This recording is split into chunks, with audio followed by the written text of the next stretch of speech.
bilang panimula, let's pray po muna. Hallelujah, Lord. Maraming salamat po sa araw na to. Maraming salamat sa magandang weather, Lord, at sa mga naka-attend. Kung meron pa pong papunta, Panginoon, ingatan mo po sila sa kanilang pagpunta dito. And Lord, as we study your word, Panginoon, open our eyes, open our minds, Lord, so that we may be able to receive from you.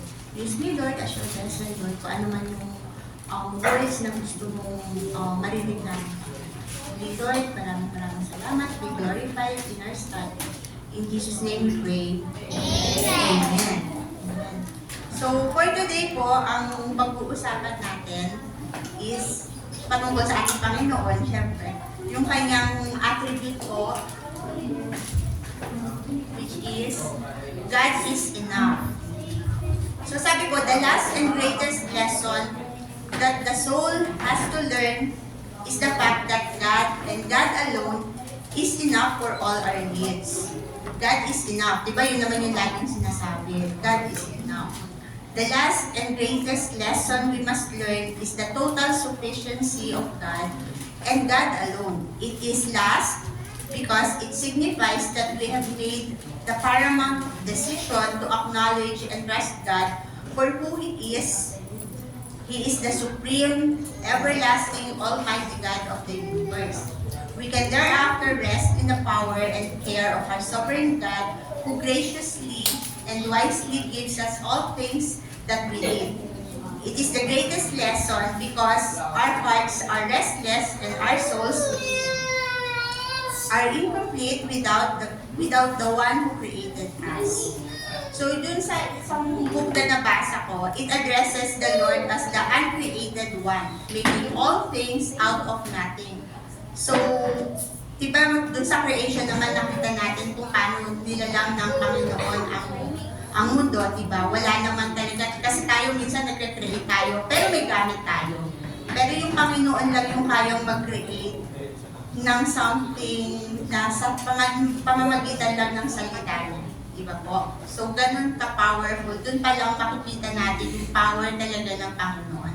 Kaya nga sabi, He is the omnipotent one. He is the powerful one.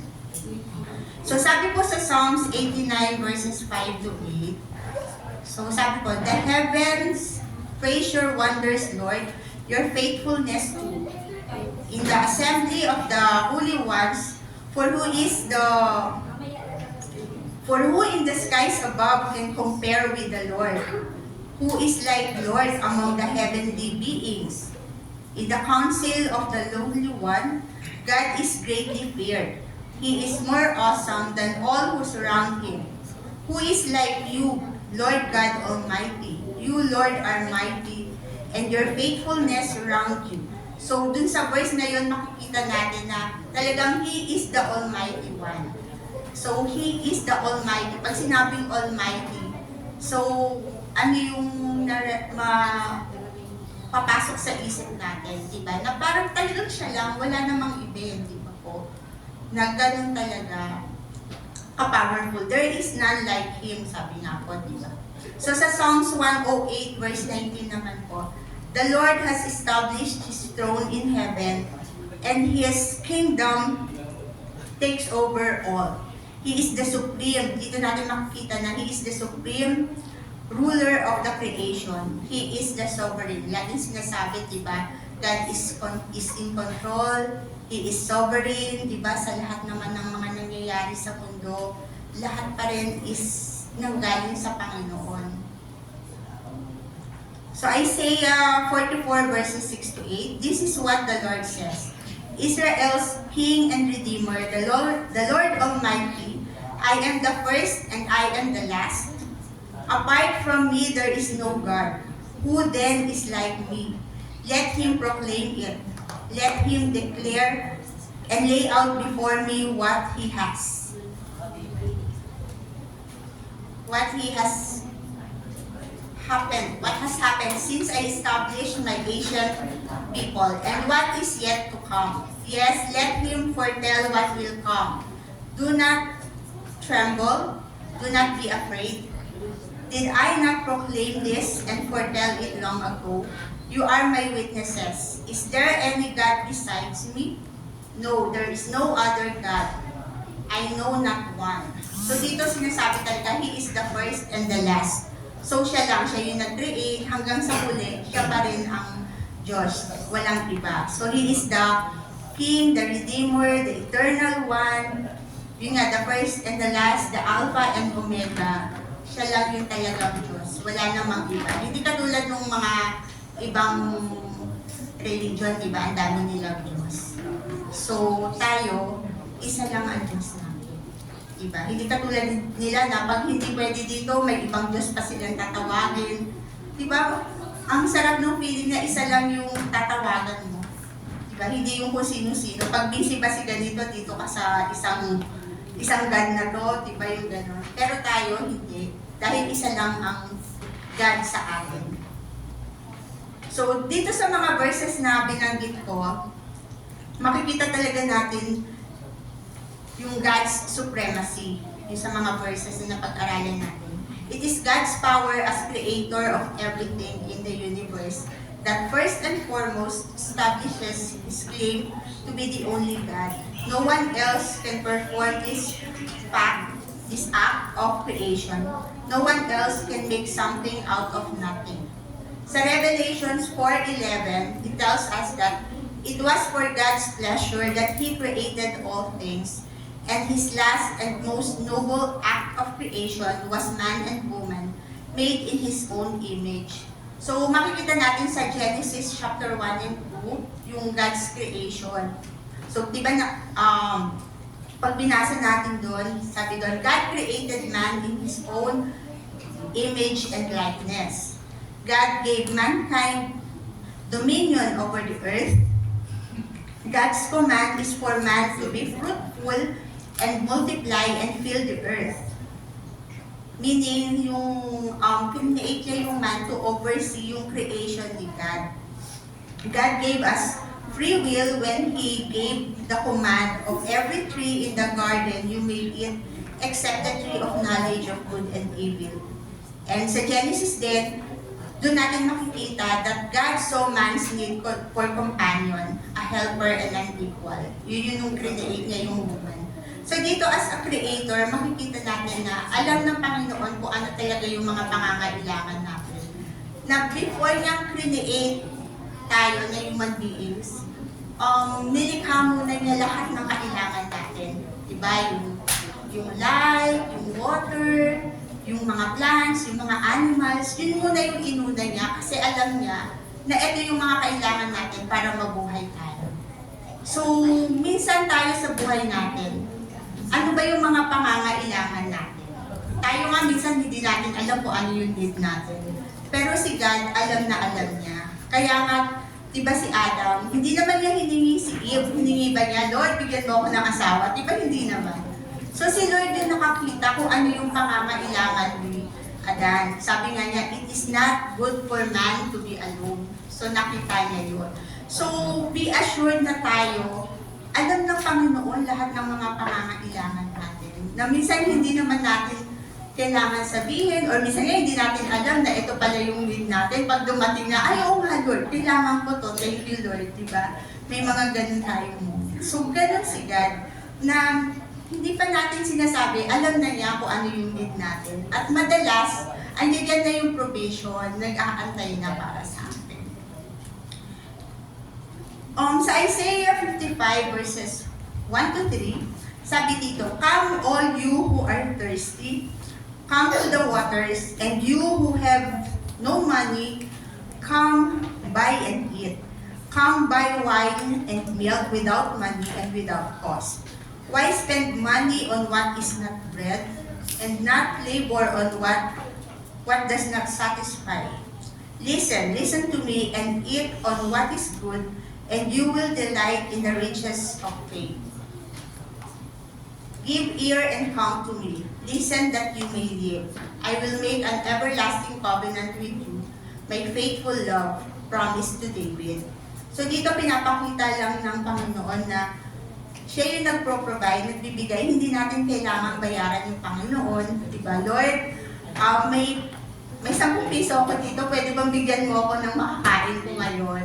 So, hindi siya ganun. So, kahit wala tayong pamalit, di ba? Yung hindi naman talaga natin kayang bayaran ng Panginoon sa lahat ng binibigay niya, di ba? Pero binibigay pa rin niya yun freely at minsan madalas sobra-sobra pa dun sa talagang pangangailangan natin.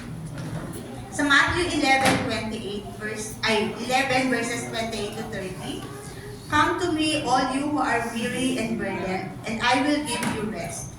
Take my yoke upon you and learn from me. For I am gentle and humble in heart, and you will find rest for your souls. For my yoke is easy, and my burden is light." So dito naman makikita natin na God takes care of our problems. So minsan kasi sinasarili natin na parang, sige Lord, kaya ko. When in fact, hindi naman talaga natin kaya without God's help. So sabi nga ni Lord, diba, "Come to me all you who are weary and burdened."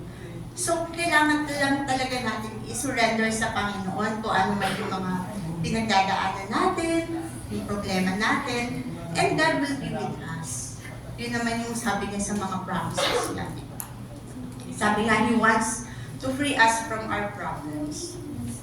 So si Blaise Pascal, a Christian philosopher, observed, "There is a God-shaped vacuum in the heart of every man which cannot be filled by any created thing, but only by God, the Creator, made known through Jesus. Until we allow God to fill this vacuum in our hearts, we will find our lives searching for something to satisfy our emptiness. We will forfeit experiencing the fullness and richness of God's grace, presence, and plan for us."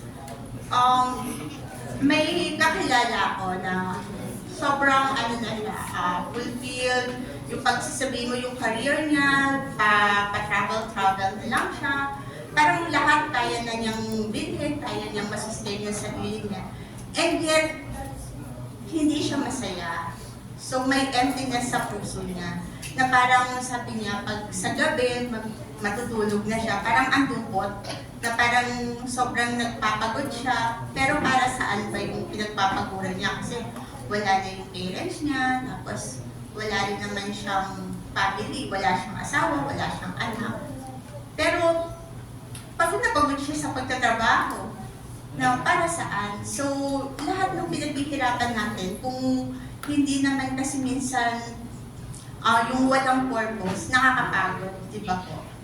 Kaya nga kailangan natin sa puso natin is yung Panginoon. Kasi siya lang talaga yung makakasatisfy, makakafulfill sa mga nararamdaman natin. Diba? Hindi totoo yung sinasabi na pag nakita mo yung asawa mo or yung boyfriend mo, you make my life complete. No, parang you complete me. Hindi naman kasi tao yung makakapagpakumpleto sa atin. Panginoon lang talaga. So, sa Kanya lang natin pwedeng sabihin, "Lord, you complete me." So, when something is enough, ano ba ibig sabihin ng enough? Kulang? Or, di ba sapat na may hahanapin pa ba tayo? Di ba wala na? So, it is ample. Nothing else is needed. We are satisfied and we are at rest. This has been God's purpose from the beginning. Yun naman yung gusto ng Panginoon sa atin. Diba kaya nga niya pinadala yung anak niya sa atin? Ano yung sabi sa John 10:10? To give us an abundant life, diba? Yung buhay na kasiya-siya, hindi yung buhay na kasya-kasya lang. Diba? Yung buhay na kasiya-siya.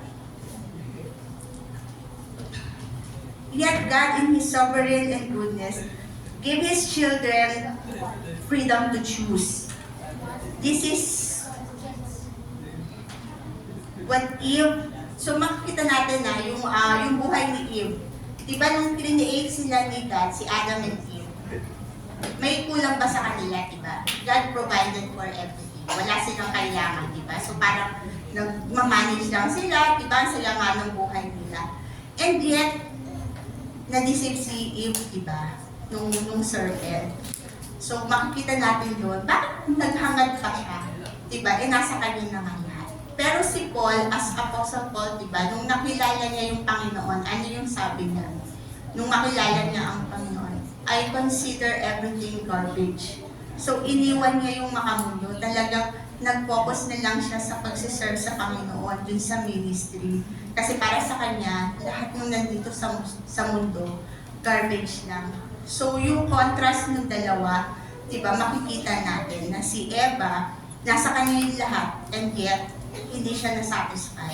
Pero si Paul, pinagpalit niya yung sa mga mundong buhay, pinagpalit niya yun kasi alam niya na with God, ano pa nga ba yung hahanapin niya, di ba? Wala na, lahat is complete na. So, doon sa verse natin, Romans 8:32, ang sabi doon, He who did not spare His own Son, but gave Him up for us all, how will He not also with Him graciously give us all things? So, lagi naman sinasabi, diba, Jesus died for us. Para magkaroon tayo ng buhay na walang hanggang. Para makamit natin lahat ng mga minibigay natin sa buhay. So, magdududa pa ba tayo na sa mga maliliit nating pangangailangan na kaya ba itong ibigay ng Panginoon? Diba, minsan ganun tayo, Lord, kaya mo ba akong pagalingin? Lord, kaya mo ba akong pakainin? Diba? Eh, si Lord nga, yung ibon nga, pinapakain niya. Tayo pa kayang mga tao. Diba? Tapos sabi nga dun sa verse, binigay na nga niya yung anak niya. Ano pa yung hindi niya kayang ibigay sa akin? So, eto yung, nung nagkasakit ako, eto yung isang verse na nag-comfort sa akin. Na lahat ng kakailanganin ko para ma-survive ko yun, pinagkatiwala ko lang sa Panginoon. Surrender lang talaga. Lord, alam ko hindi madali, mahirap, pero alam ko kasama kita. So, mapagtatagumpayan ko to kasi kasama kita sa buhay ko. So, focus lang sa Panginoon. So, kahit ano yung sinasabi ng ibang tao na, maski nga yung doktor, diba, puro negative yung sinasabi. Hindi, Lord, alam ko yung mga salita mo, yung mga promises mo, na hindi mo ako pababayaan.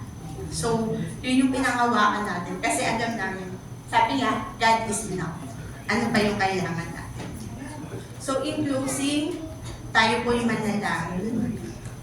Father and Creator of everything, Lord, we ask that you reveal yourself to us as the one and only God who freely gives all things. May you, Lord, in your goodness, give us your Son to us.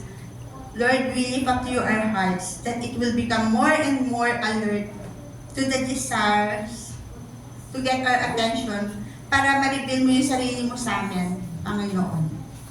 We pray that we would be able to learn this great lesson that you alone is enough for us. Thank you, Lord, for not sparing your own Son and for graciously committing to give us all we need. Maraming salamat, Panginoon. In Jesus' name we pray. Amen.